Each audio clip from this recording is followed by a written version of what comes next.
Dari sang proklamator, pendiri bangsa, presiden, hingga sang perayu wanita.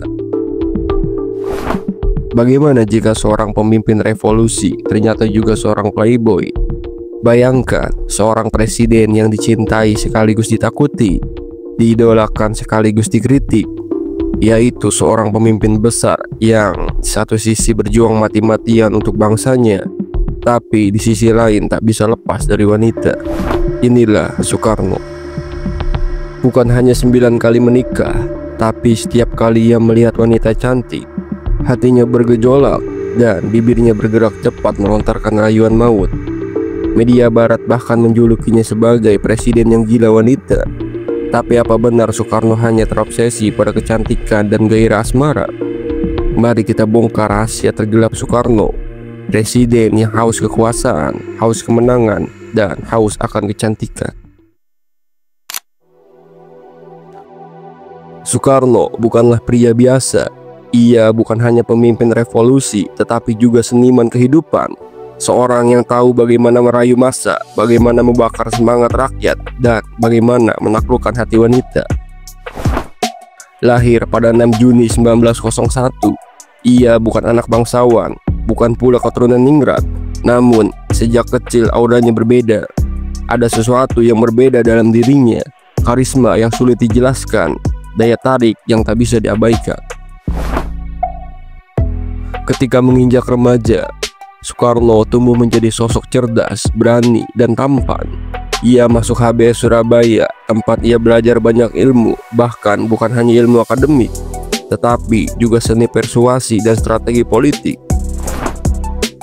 Di bawah asuhan Hos Cokroaminoto, Soekarno dilatih untuk berbicara, berpikir, dan bertindak sebagai pemimpin.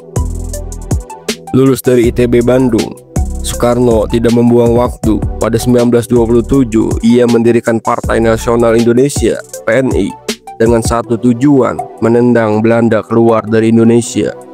Namun perjuangannya dianggap terlalu berbahaya. Ia ditangkap, dipenjarakan di Sukamiskin, dan diasingkan ke ND, Flores, hingga Bengkulu. Tapi penjara bukan tempat yang bisa membungkamnya. Ia justru semakin berbahaya. Dari balik jeruji, ia menulis tentang Indonesia menggugat, pidato yang membuat Belanda panik. Kami tidak bersalah. Lalu datanglah Jepang pada 1942. Soekarno melihat celah, membaca situasi, dan memanfaatkan dengan cara yang tak pernah dibayangkan orang lain. Ia mendekati penguasa baru, bukan dengan senjata, tetapi dengan kata-kata, dengan pesona, dengan taktik yang licin dan elegan. Akhir singkatnya, pada 17 Agustus 1945, momen yang dinanti tiba. Dengan penuh wibawa, ia berdiri di hadapan bangsa yang tertindas selama berabad-abad dan membacakan proklamasi kemerdekaan. Saat itu, Soekarno tidak hanya menjadi presiden Indonesia yang pertama, tetapi juga menjadi legenda yang tak pernah tergantikan. Proklamasi. Kami, bangsa Indonesia, dengan ini menyatakan kemerdekaan Indonesia. Lantas, bagaimana Soekarno menjalani kehidupannya sebagai presiden sekaligus penakluk wanita? Soekarno tidak sekedar pria biasa, ia adalah seniman dalam seni merayu. Baginya, kata-kata adalah senjata mematikan yang lebih tajam daripada pedang. Soekarno tahu bagaimana berbicara, Soekarno tahu bagaimana kapan harus menatap, Soekarno tahu kapan harus mendekat. Banyak wanita yang jatuh bukan karena ketampanannya Soekarno, bukan karena kekuasaannya, tetapi karena caranya membuat wanita merasa istimewa. Salah satu contohnya adalah Ratna Sari Dewi, gadis Jepang bernama asli Naoko Nemoto. Saat pertama bertemu Soekarno, ia baru berusia 19 tahun, sedangkan Soekarno berusia 57 tahun. Tapi hanya dalam hitungan minggu, ia jatuh cinta kepada Soekarno. Ratna Sari Dewi berkata, "Aku tak pernah tahu bagaimana aku bisa jatuh dalam genggamannya, tapi saat aku sadar, aku sudah menjadi miliknya." Soekarno tidak pernah mengejar, tapi wanita selalu datang padanya. Ia bukan hanya merayu, Ia membuat wanita kehilangan akal sehatnya. Bagi Soekarno, wanita adalah sumber energi. Ia tidak bisa hidup tanpa cinta. Ia tidak bisa bekerja tanpa gairah. Ia merasa semakin kuat jika dikelilingi oleh wanita-wanita cantik. Tapi inilah juga yang menghancurkannya. Saat negara dalam krisis, ia tetap sibuk mengejar wanita. Saat politiknya diguncang, ia lebih sering berada di sisi istri-istrinya. Saat kekuasaannya jatuh, ia masih terjebak dalam dunianya sendiri. Sejarawan mencatat, Soekarno tidak pernah bisa berhenti bahkan di usia tua, dan ini menjadi kelemahan terbesar dalam hidupnya.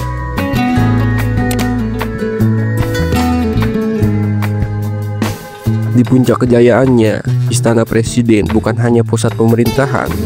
Banyak yang mengatakan Istana Soekarno lebih mirip istana wanita ketimbang kantor kepresidenan. Wanita-wanita muda datang dan pergi. Pegawai istana tahu ada misi khusus untuk mencari wanita untuk sang presiden. Pramugari, artis, bahkan pegawai pemerintahan, banyak yang diduga direkrut bukan karena keahliannya, tetapi karena daya tarik kecantikannya. Bahkan intelijen Amerika pun menyadari kelemahan Soekarno terhadap wanita. Mereka mencoba menjebaknya dengan operasi honeypot, mengirim wanita untuk merayunya dan merekam dalam skandal seksual. Tapi apa yang terjadi? Soekarno justru bangga ketika mendengar bahwa intelijen Amerika mungkin memiliki video dirinya dengan seorang wanita. Ia malah berkata, "Hebat, jika Amerika punya rekamannya, aku minta dikirim ke sini. Aku ingin melihat betapa hebatnya aku." Ya, Soekarno bahkan menikmati kegilaannya sendiri. Soekarno tidak hanya menggunakan wanita untuk nafsunya saja, ia juga menggunakan wanita untuk menaklukkan musuhnya. Dalam masa perjuangan, ia tahu betul bahwa para penjajah, baik Belanda maupun Jepang, memiliki kelemahan yang sama, yaitu nafsu. Dan Soekarno memanfaatkannya. Ada kisah yang jarang diangkat, bagaimana Soekarno menggunakan wanita penghibur untuk menggali informasi dari para petinggi penjajah. Di salah satu tempat hiburan terkenal di Batavia, Soekarno merekrut beberapa wanita cantik.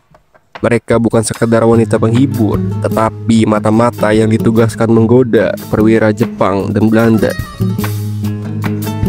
Tugas mereka mendekati petinggi musuh, merayu dan membuat mereka mabuk, mengorek informasi tentang strategi perang, kelemahan militer, dan rencana kolonial. Dan hasilnya, banyak informasi penting bocor ke tangan para pejuang kemerdekaan.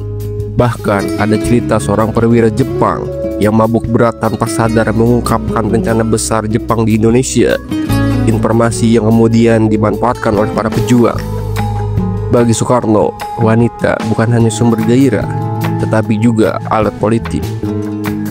Ia memahami bahwa peperangan tidak hanya dimenangkan dengan senjata, tetapi juga dengan kecerdikan dan daya tarik. Dan sekali lagi, ini membuktikan bahwa pesona wanita bisa menjadi senjata paling mematikan.